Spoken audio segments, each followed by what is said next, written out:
Ito, magluluto ng isda. So, nagpipili ng dito dahon ng kamote. So, tingnan nyo dito. Makikita nyo ito talaga yung dahon kamote.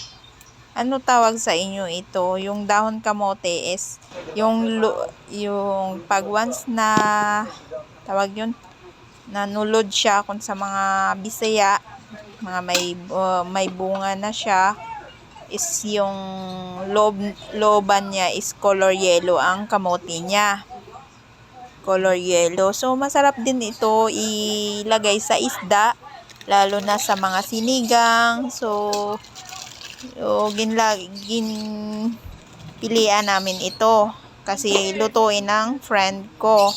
Ang friend ko, masarap ito siya magluto ng isda na may dahon kamote, tapos nilagyan niya ng okra. So, ang niluto niya, hindi ko na yung pagkita na yung pagpili lang namin ng dahon kamote ang pinapakita ko. So, kasama ko yung kapatid niya dyan. Hindi nga sa makikita sa camera kasi nahihiya siya.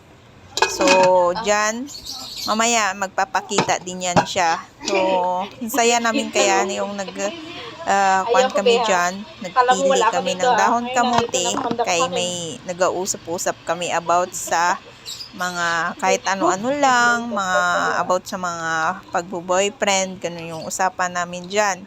So, habang nagpipili kami, so marami yan. Marami ang pinipilian namin. Kaya marami din kaming naabutan ng mga kung ano-ano nga pa mga salita namin kasi marami yan. So, habang kami nag-uusap, habang nagpipili, yun, nakita nyo yan, yung may ginpakita ako na maganda siya, yung dahon ng kamote, fresh from the farm, bagong harvest siya, at isa pa, maganda ang dahon niya. So, yan, pag once niluto, healthy yun. Nagpapakita na yung kapatid ng friend ko, maganda. So, nagpapakita sa camera, naghahayay pa sa camera.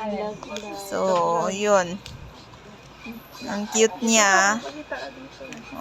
Dyan, yan siya is 29 years old na siya. Tapos 3 yung anak niya.